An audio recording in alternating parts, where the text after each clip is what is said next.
Shalom. Oke, senang sekali bisa berjumpa dengan Anda. Gimana kabarnya? Baik semuanya? Puji Tuhan ya. Oke, nah saudara, sepanjang hari ini saya menyampaikan firman Tuhan ini, yaitu hidup dipimpin oleh Roh Kudus.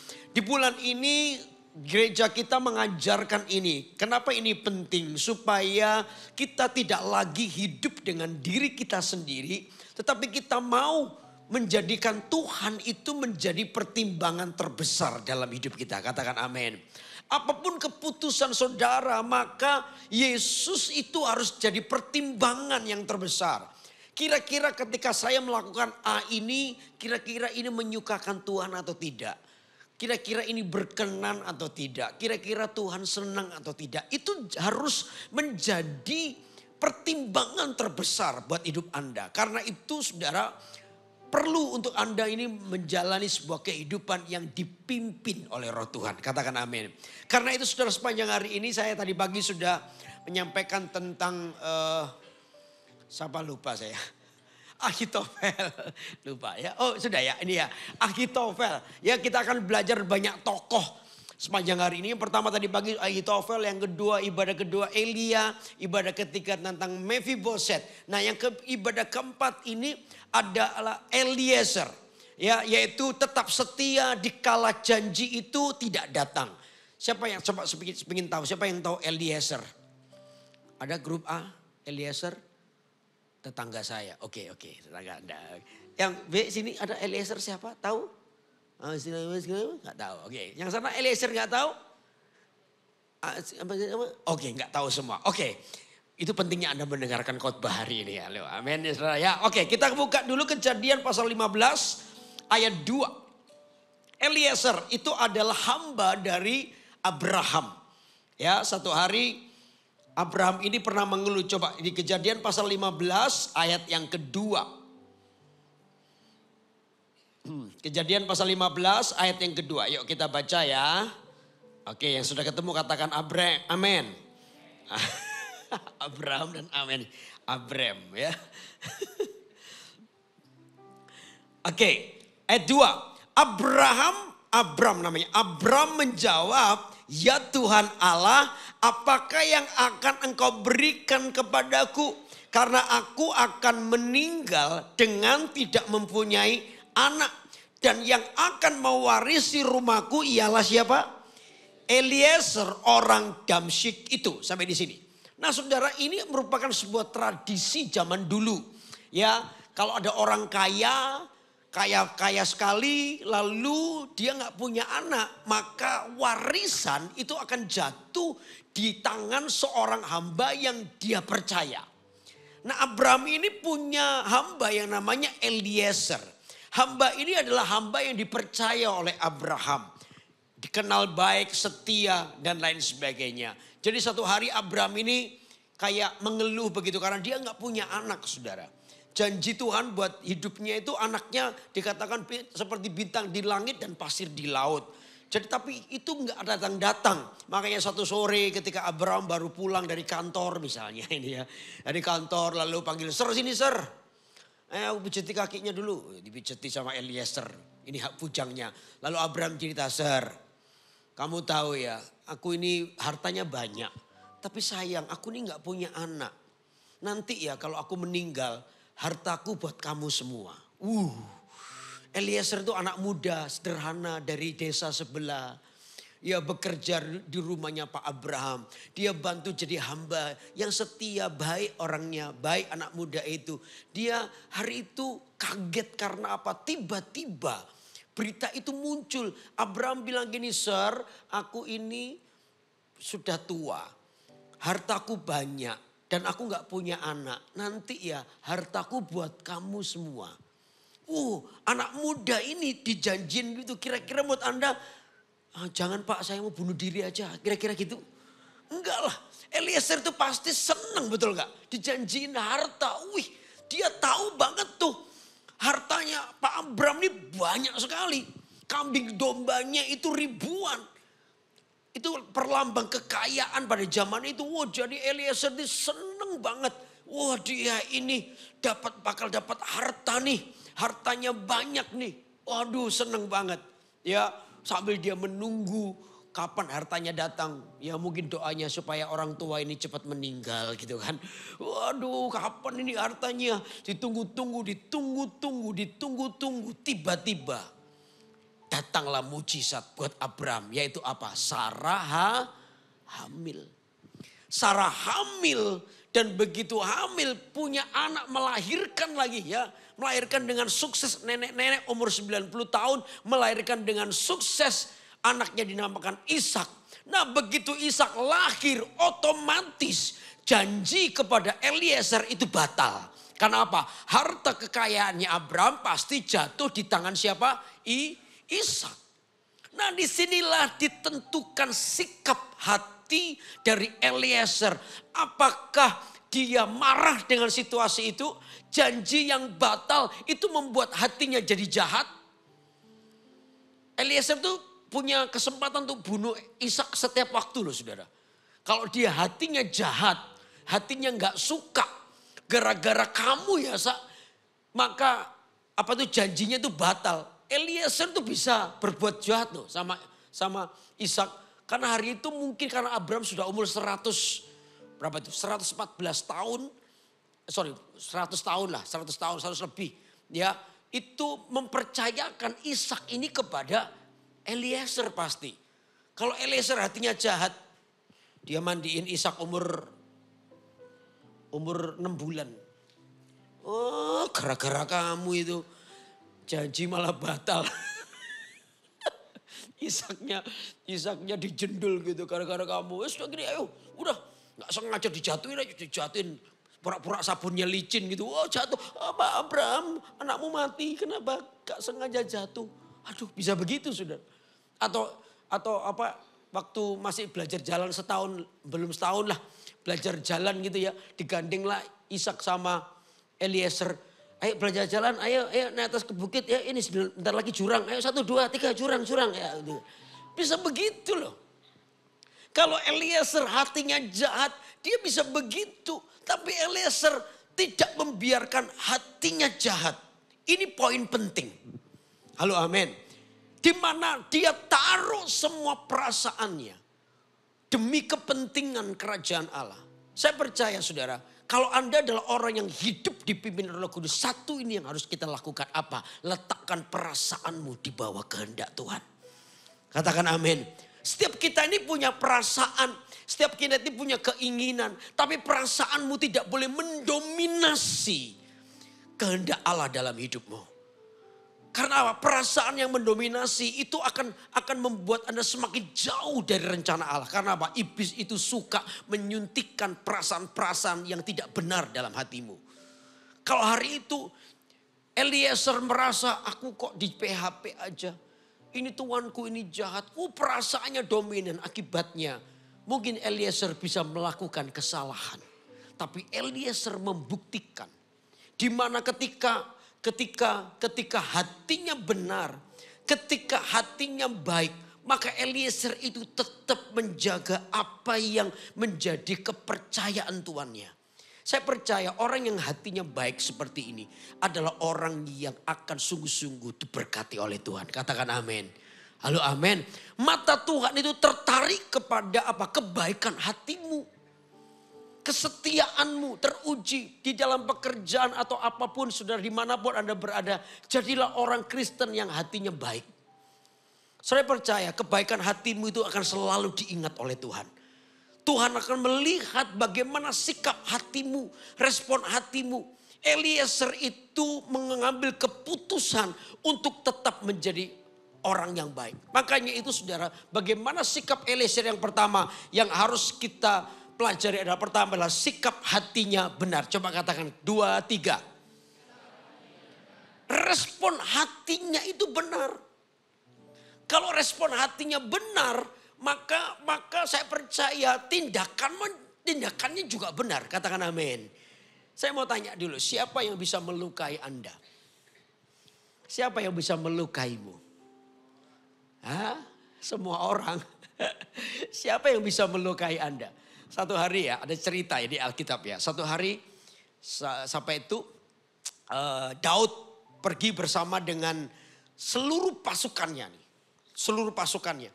Pasukannya itu hebat-hebat. Daud itu punya triwira. Ya, satu perwiranya itu bisa bunuh 800 orang. Sampai lupa apa itu gara-gara mempertahankan satu ladang kacang merah, dia bunuh 800 orang dengan pedang di tangan. Wah, kata Alkitab sampai dia lupa melepaskan pedang dari tangannya. Saking luar biasa, satu orang bisa bunuh 800 orang. Sampai lupa melepaskan pedangnya dari tangannya. Baru ingat besok paginya. Pada waktu dia mau sikat gigi. Loh, ini ada apa ikut-ikut ini? Besok paginya dia mau sikat gigi, lupa kok ada pedang di tangannya. Ya kan? Ini orang luar biasa, Daud lagi jalan sama panglima-panglimanya nih. Nah, tiba-tiba muncul yang namanya Simei.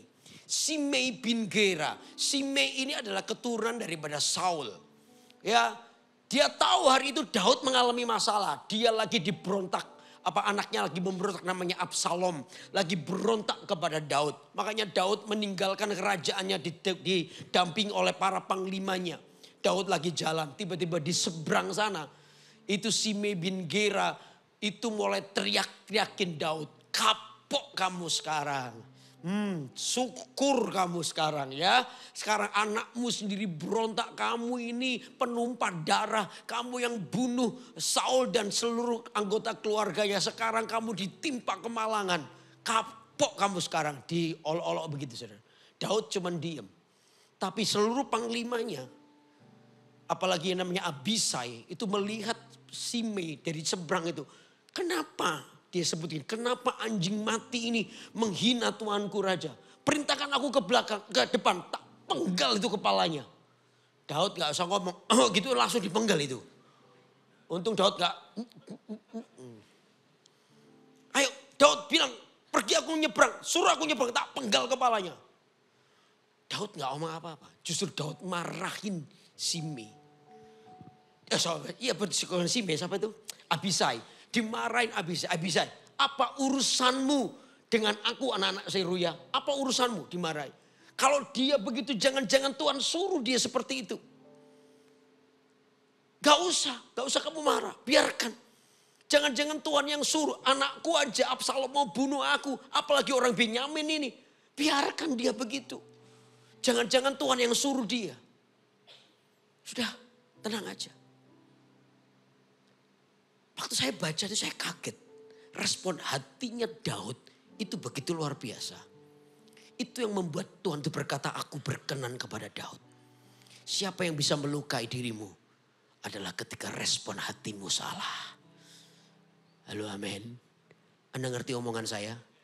Yang melukai dirimu adalah dirimu sendiri. Ketika Anda punya respon hati yang salah. Itu yang membuat Anda terluka.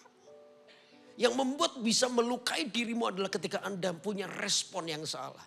Tapi ketika responmu benar, saya percaya tindakanmu juga benar. Katakan amin. Respon daripada Eliezer ketika janji itu tiba-tiba dia batal. Janji itu batal, respon hatinya adalah respon yang benar. Itu yang membuat kemudian tindakan daripada Eliezer itu tindakannya benar. Buktinya apa tindakannya benar? Dia terus jadi orang yang setia kepada Abraham sekalipun janji itu batal. Sekalipun janji itu tidak datang dalam hidupnya, dia tetap menjadi orang yang setia kepada Abraham. Enggak apa-apa janji itu batal, memang begitu. Ya sudah, kan hartanya enggak harus punya saya. Kan ada anaknya, ya sudah jatuh ke anaknya. Respon hatinya itu benar. Maka tindakan daripada Eliezer itu juga benar. Buktinya apa? Ketika Ishak sudah mulai besar, Abraham mempercayakan untuk mencari jodoh buat Ishak. Itu di tangan siapa? Eliezer. Berarti sampai itu Ishak kecil sampai jadi besar, Eliezer itu membuktikan bahwa dia adalah hamba yang dapat dipercaya. Buktinya untuk mencari jodoh buat Ishak itu adalah momen terbesar buat Abraham. Karena apa? Sesuai dengan janji Tuhan. Hubungannya dengan janji Tuhan. Janji Tuhan apa? Abraham, keturunanmu akan seperti apa? Bintang di langit dan seperti apa? Pasir di laut. Itu hubungannya, makanya untuk proyek besar ini Abraham sudah bilang, coba kita lihat di Kejadian pasal berapa itu 24 ya. Kejadian 24 yuk kita baca ya. Kejadian 24 ayat pertama. Adapun Abraham telah tua dan lanjut umurnya serta diberkati Tuhan dalam segala hal. Berkatalah Abraham kepada hambanya yang paling tua dalam rumahnya, yang menjadi kuasa atas segala kepunyaannya. Katanya, baiklah letakkan tanganmu di bawah pangkal pahaku, supaya aku mengambil sumpahmu demi Tuhan Allah yang empunya langit dan empunya bumi, bahwa engkau tidak akan mengambil untuk anakku seorang istri dari antara perempuan Kanaan yang diantaranya aku diam. Tetapi engkau harus pergi ke negeriku dan kepada sanak saudaraku untuk mengambil seorang istri bagi Ishak anakku. Lalu berkatalah hamba itu kepadanya, mungkin perempuan itu tidak suka mengikuti aku ke negeri ini. Haruskah aku membawa anakmu itu kembali ke negeri dari mana Tuhanku keluar? Tetapi Abraham berkata kepadanya, awas jangan kau bawa anakku itu kembali ke sana. Tuhan Allah yang empunya langit dan yang telah memanggil aku dari rumah ayahku serta dari negeri sanak saudaraku dan yang telah berfirman kepadaku serta yang bersumpah kepadaku, demikianlah kepada keturunan mula akan kuberikan negeri ini. Dialah yang akan mengutus malaikatnya berjalan di depanmu sehingga engkau dapat mengambil seorang istri dari sana untuk anakku. Saudara, di titik ini Abraham mempercayai Eliezer untuk mencari jodoh bagi Ishak anaknya. Dia gak percayakan kepada yang lain, dia sudah tua. Abraham sudah tidak sanggup untuk bekerja, ya, untuk mencari jodoh. Karena itu dipercayakan kepada seorang Eliezer. Nah, di sini kita bisa melihat bahwa Eliezer selama ini dari Ishak masih kecil sampai besar, orang ini dapat dipercaya. Dalam proyek yang terbesar dia percayakan kepada Eliezer. Karena itu saudara, respon hati kita yang benar itu akan mempengaruhi tindakan kita yang benar. Siapa yang bisa melukaimu tadi saya bilang, ketika Anda berespon salah. Semua dari luar bisa. Ya, dari luar ini bisa kalau kita menyalibkan diri, Yesus bilang salibkan dirimu. Anda bisa salibkan tangan kiri dengan tangan kanan dengan tangan kirimu. Ini kaki dengan tangan kanan kita. Semua sudah terpaku. Lalu tangan kiri gimana? Enggak ada yang lain. Anda butuh orang lain untuk memakukan tanganmu berikutnya. Halo, amin. Nah, disitulah dibutuhkan respon hatimu yang benar. Anda akan bersentuhan dengan orang lain itu pasti. Disitulah dibutuhkan respon hati yang benar. Eliezer membuktikan dia berespon benar. Makanya itu dia dipercaya. Kedua, kalau Anda punya respon hati yang benar, maka Anda akan menjadi orang yang dapat dipercaya. Gak ada yang amin. Anda ngerti omongan saya? Yang kedua, kalau Anda punya respon hati yang benar, Anda menjadi orang yang dapat dipercaya. Tiba-tiba promosi Tuhan itu datang dalam hidupmu.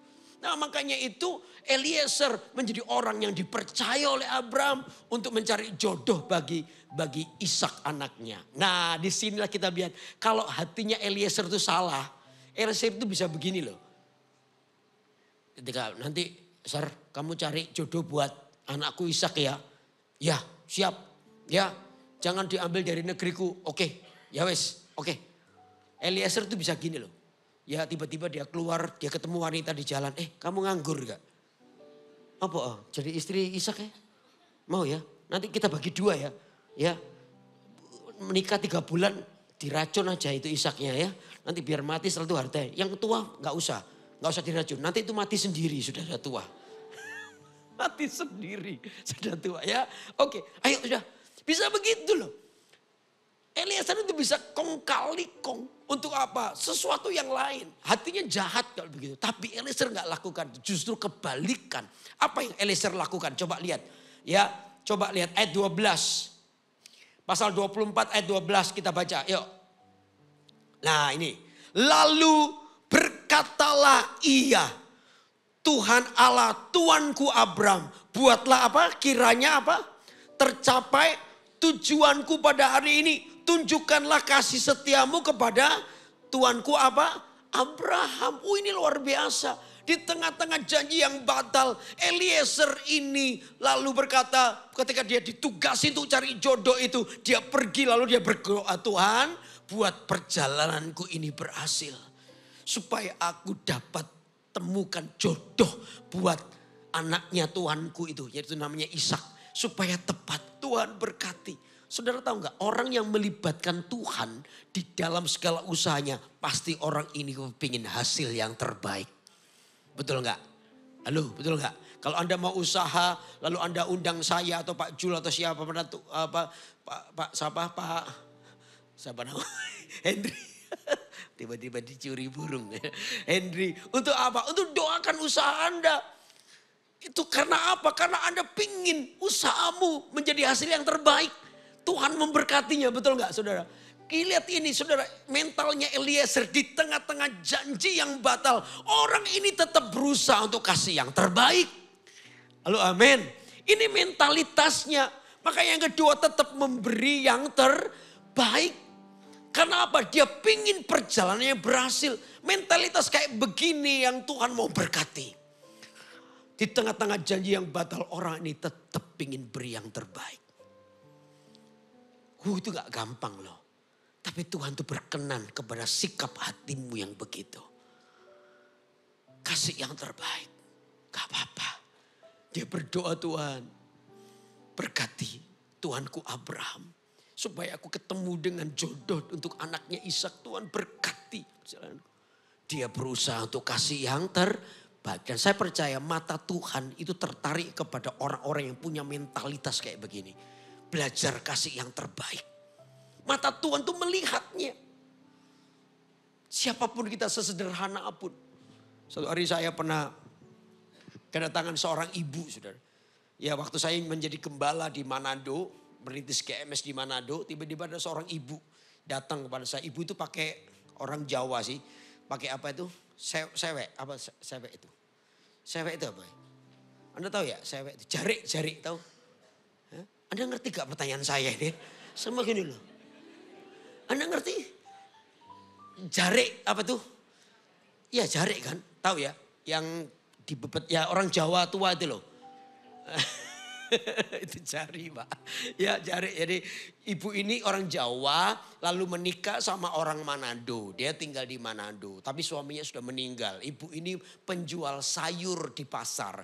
Umur kira-kira hampir 70 tahun. Ya ketemu dengan saya lalu bilang, Pak Yudi saya mau pelayanan Pak. Kira-kira saya pelayanan apa? Aduh, ibu umur berapa? 70. Saya bingung juga. Jadi singer ya ketuaan. Nanti nyanyi lagu apa itu? Karena hadirmu mengubah hidupku, malah merotoli semua. Aduh saya takut gimana ya. Ibu jadi pendoa bisa enggak? Aduh saya enggak kuat Pak. Pendoanya GMS ini kalau doa lama 2 jam, sejam saya bisa ngikuti, jam berikutnya saya ketiduran Pak. Oh iya, ibu pelayanan apa ya? Lalu saya ingat, oh iya Bu, di mana saya itu mau ngadain doa malam. Boleh enggak ibu buatin teh aja? Itu juga pelayanan Bu. Karena ini doa malam di sana itu ya malam sungguhan mulai jam 9 malam. Ibu mau buatin teh. Oh iya Pak bisa saya. Oke, itu nanti dari gereja bahan-bahan. Oh enggak usah Pak. Kalau teh aja saya bisa. Nanti biar gereja siapin gelas-gelasnya aja. Teh dari saya, gulanya dari saya. Sungguhan. Ibu enggak susah, enggak apa-apa Pak. Ya sudah. Sejak hari itu dia datang 1 jam sebelum. Jam 8 dia sudah datang. Dia bikin teh. Ya untuk jemaat yang mau doa malam dan sampai sesudah mau pulang mereka minum lagi. Jemaat enggak tahu. Ya dan juga enggak peduli. Yang penting ada teh, oh dihajar terus. Enggak pernah tanya siapa yang bikin, enggak peduli ya. Tapi ibu ini setia. Enggak perlu dikenal orang, enggak perlu. Dia setia, dia belajar memberi yang terbaik. Saya lihat itu ya, ibu ini datang jam 8. Setengah 8 kadang dia sudah datang, dia siapin teh lalu dia ikut doa malam. Habis selesai itu kan selesai jam 12-an begitu. Jemaat juga minum lalu pulang. Ibu ini masih apa itu cuci gelasnya baru jam 1:30 baru pulang. Waduh tiap hari Jumat selalu begitu. Saya melihat ibu ini setia. Dia gak perlu beritahu aku loh yang bikin teh, enggak juga. Ya Sederhana, tapi saya melihat ibu ini setia. Nggak pernah absen, setia. Ya, satu saat ya ibu ini punya anak perempuan satu. Ya suaminya sudah meninggal, jadi ibu ini punya anak perempuan satu yang suka bantuin dia. Kadang dia harus pulang jam 1 pagi di jalan kaki sama anak perempuannya sampai di rumah. Karena pagi-pagi dia harus jualan di pasar, dibantu oleh anaknya. Sampai satu hari Tuhan tuh berkati. Ya ada anak-anak muda yang ganteng, lumayan lah jemaat kita. Ya satu hari dia bikin teh, dia minum tehnya. Udah dia ikut doa malam. Nah tengah-tengah itu perutnya sakit sudah anak muda ini. Dia ingat ada teh di bawah, sudah dia minum teh sebentar. Itu teh itu dia agak lumayan. Lalu setelah ibadah selesai dia turun lagi, dia minum teh kan antri dengan jemaat yang lain dia minum. Nah sementara dia minum teh, dia lihat anak gadis dari ibu itu. Dia merasa mulai jatuh cinta.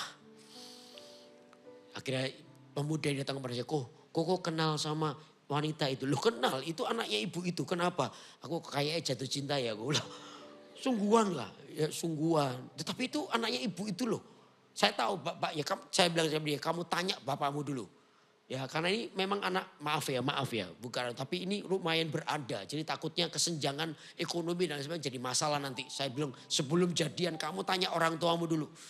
Akhirnya gak lama kemudian orang tuanya telepon saya, Pak Yudi, bapak kenal sama wanita yang namanya ini? Oh iya, itu anaknya ibu itu. Iya, gimana ya Pak? Anak saya jatuh cinta sama anak itu. Menurut bapak gimana? Saya langsung, ya oke, anaknya baik.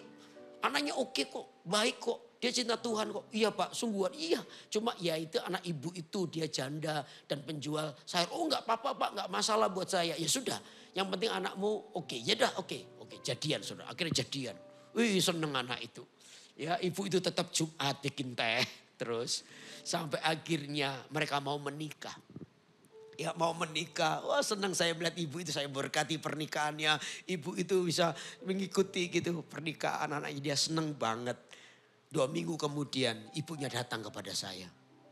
Pak Yudi, saya mau minta maaf ya Pak. Loh ibu salah apa? Gak perlu minta maaf, kenapa? Saya boleh gak tanggal sekian 2 minggu, 2 hari Jumat, saya gak bisa bikin teh. Oh gak apa-apa Bu. Gak apa-apa kalau ibu ada kesibukan lain. Gak apa-apa nanti saya ganti ke jemaat gak apa-apa. Iya Pak minta maaf. Loh gak apa-apa gak usah minta maaf ya. Ibu mau kemana saya tanya, saya mau liburan Pak. Oh ya liburan oke. Saya pikir mau pergi kebun binatang mana gitu loh. Iya liburan iya. Terus saya iseng-iseng tanya ibu mau kemana gitu. Ibu mau kemana gitu. Loh kemana Bu? Saya mau ke Eropa. Wah Eropa. Loh ibu mau ke Eropa? Iya Pak, anak saya bulan madu saya diajak. Boleh ya Pak? Boleh, gak apa-apa ke Eropa. Salam buat Ruth Gullit. Pemain sepak bola. Enggak apa-apa, iya enggak apa-apa, iya Bu, oke, silakan ibu, nanti tanggal saya gantian ini saya gantiin orang, iya Pak minta maaf ya, enggak apa-apa, pergi, senang-senang. Ya, dalam hatiku pendetanya aja belum pergi ke sana.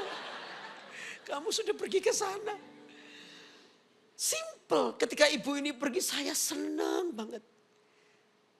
Orang ini belajar kasih yang terbaik. Tuhan tuh gak pernah hutang bagi orang yang kasih yang terbaik. Beri tepuk tangan buat Allah yang besar. Eliezer itu begitu di tengah-tengah janji yang batal. Orang ini tetap membuktikan bahwa orang ini adalah orang yang bisa dipercaya. Dia terus kasih yang terbaik. Saya percaya orang model begini kerajaan surga tidak pernah bisa bertahan. Katakan amin. Kekristenan itu harus begitu. Ini respon hatimu harus benar. Amin saudara. Eliezer ini tetap di tengah janji yang batal. Dia tetap kasih yang terbaik. Dia nggak sembarangan. Dia berdoa Tuhan buat perjalananku ini berhasil. Aku mau kasih yang terbaik buat Tuhanku. Sekalipun di tengah-tengah janji yang gak jadi. Tapi dia tetap kasih yang terbaik. Amin saudara. Dia berdoa Tuhan. Aku berdoa supaya aku ketemu dengan Ribkah. Atau dengan orang Ribkah gak disebut ya. Dengan wanita yang cocok. Akhirnya dia pergi jalan dia bawa 10 onta.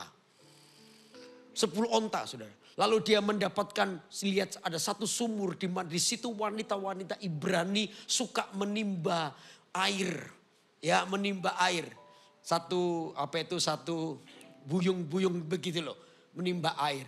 Lalu dia bilang gini dengan Tuhan, Tuhan ini memang agak mustahil. Tapi kau tuntun aku. Nanti aku bilang sama wanita-wanita untuk minta minum. Dan aku minta ini bukan haknya aku yang diberi minum. Tapi ontaku juga. Anda tahu onta ya? Itu kalau minum itu satu bak mandi gede itu loh saudara.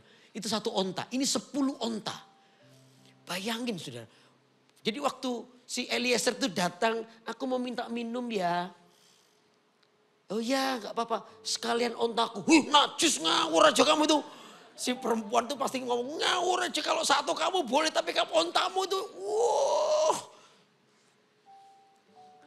Eliezer ya wes gak apa-apa gak usah. Tapi ada satu wanita yang namanya Ribka. Kasih minum. Sekalian dan ontak oke. Ribka itu nimba. Nimba pertama kasih ke Eliezer. Berikutnya dia kasih onta yang satu. Itu bayangin satu buyung itu ya. Unta itu sekali teguk itu kayak segini. Itu satu onta itu belum apa-apa. Jadi onta dikasih mau lagi, belum. Wah dikasih lagi. Itu 10 onta Anda bayangin itu ya. Ribka itu kelihatan cantik. Tapi begitu dibuka. Ini men. Kok masuk rumah sakit sungguhan. Tapi itu tanda dari Tuhan. Ribka itu bukan hanya tangannya gede. Tapi Ribka itu juga tidak gampang menyerah. Orang yang tahu persis kehendak Tuhan. Dia gak akan pernah selesai. Orang wanita lain berkata, ini najis ya. Ini 10 onta. Tapi Ribka itu kasih. Dan Eliezer ketemu dengan yang terbaik seperti ini. Halo amin. Di luar semua yang gak mungkin. Tapi Eliezer ketemu dengan tuntunan Tuhan. Eliezer itu bisa ketemu dengan wanita yang terbaik. Saya percaya di dalam Tuhan ketika Anda belajar kasih yang terbaik. Tuhan akan memberikan yang terbaik juga dalam hidupmu. Katakan amin. Karena itu ayo punya respon hati yang benar. Dan itu yang akan terus diingat oleh Tuhan. Tuhan itu memberikan ini di tengah-tengah janji yang batal. Eliezer tetap kasih yang terbaik.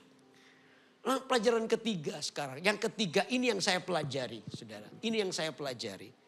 Setelah kejadian 24 ini. Nama Eliezer sudah tidak disebut lagi. Eliezer itu dilupakan. Anda saja tadi saya tanya siapa yang tahu Eliezer, nggak ada yang tahu. Artinya Eliezer itu nggak terkenal. Kalau Daud, Paulus, siapa lagi itu? Yusuf, Maria, Anda tahu betul nggak? Halo? Anda tahu kan? Ya, tapi Eliezer, siapa Eliezer? Tetanggaku kah? Eliezer nggak ada yang tahu, tapi tahu nggak saudara? Orang ini yang punya kerjaan yang begitu luar biasa. Gara-gara Eliezer ini, maka rencana Allah jadi sehingga Ishak itu bisa ketemu dengan Ribka. Dari situlah maka anak-anaknya itu sungguh-sungguh lahir dan akhirnya melahirkan Israel. Lalu sampai kepada Yesus Kristus. Gara-gara apa? Respon hati Eliezer itu yang terbaik. Coba hari itu kalau Eliezer jahat hatinya. Lalu dia kasih Ishak kepada wanita sembarangan. Kemungkinan bisa berbeda ceritanya. Tapi Eliezer itu demi rencana Allah. Dia terus kasih yang terbaik. Katakan amin. Demi rencana Allah Eliezer itu menjaga hatinya bersih. Dan Tuhan urapi. Nama Eliezer setelah kejadian 24. Itu sudah gak disebut lagi. Orang melupakan dia. Padahal orang ini punya andil yang cukup besar demi karya keselamatan buat Anda dan saya. Orang ini adalah orang yang gak perlu namanya disebut. Tapi Tuhan kenal. Oh saya waktu belajar Pak Eliezer itu hati saya nangis. Saya bilang Tuhan biar Eliezer itu ada di hatiku. Gak apa-apa. Gak usah terkenal gak apa-apa. Gak usah dikenal it's okay. Kalau aku dikenal orang lain tuh cuman bonus. Katakan amin. Halo amin. Anda kenal saya sebagai pendeta GMS Balikpapan. Itu bonus buat saya. Thank you. Tapi gak dikenal pun gak apa-apa. Asal satu nih aku bisa maksimal dalam pekerjaan Tuhan. Itu jauh lebih penting. Makanya saya belajar Eliezer ini namanya sudah tidak disebut lagi di setelah kejadian 24. Eliezer dilupakan. Tapi orang ini sebenarnya sangat menentukan rencana keselamatan dalam hidup Anda dan saya. Lewat semua sikap hatinya. Sehingga akhirnya Ishak ketemu dengan Ribka. Maka lahirlah sampai pada Yesus. Orang ini melakukan perkara yang besar. Saya selalu ingatkan diri saya juga bahwa kita ini cuma sapu. Masih ingat saya khotbah itu. Saya ini cuma sapu. Sapu itu berguna ketika dipakai oleh Tuhan. Betul nggak saudara? Halo, sapu itu bukan dipakai Tuhan. Sapu itu dipakai baru berguna. Sapu itu di rumah Anda. Itu dipakai baru sapu itu berguna. Betul nggak? Kalau nggak dipakai sapu itu Anda letakkan di mana? Ada yang sapu dikasih pigora lalu ditempelkan di ruang tamu ada. Coba angkat tangannya biar saya foto sebentar. Pasti Anda bocor halus itu pasti. Enggak. Sapu itu dua tempatnya. Apa? Di depan halaman kena hujan, kena panas. Atau di ruang dapur belakang. Betul nggak saudara? Enggak yang bau-bau begitu. Enggak ada tempat istimewa buat sapu. Tapi sapu ketika dipakai rumah Anda itu bersih. Karena sapu itu. Dan ketika rumah Anda bersih, kalau saya pergi ke rumah Anda bersih, saya nggak muji gini loh. Wih, sapumu hebat ya. Ada yang pernah muji sapu? Sapumu hebat ya. Wah, kok bisa bersih? Enggak, saya nggak muji sapunya. Saya yang puji adalah siapa? Yang saya puji adalah Tuhan. Tuannya pasti. Istrimu hebat ya. Oh, kamu bersihan ya. Wih, rumahmu bersih. Sapu nggak saya puji sama sekali. Saya lupakan. Padahal yang dipakai untuk membersihkan rumah itu adalah sapu. Kelihatannya tidak berguna. Tapi sapu itu tidak dikenal. Tapi sapu itu berguna ketika dipakai. Karena apa? Sapu itu memberikan kemuliaannya untuk tuannya. Amin. Sama dengan Eliezer. Nggak perlu dipuji. Tapi orang ini melakukan perkara yang ajaib. Saya percaya mentalitas ini yang harus ada pada anak Tuhan. Jangan pingin dipuji orang. Please. Jangan pingin dapat sanjungan orang. Satu ini, kemuliaan itu hanya bagi Tuhan. Katakan amin. Kalau Anda adalah orang yang tahu ini.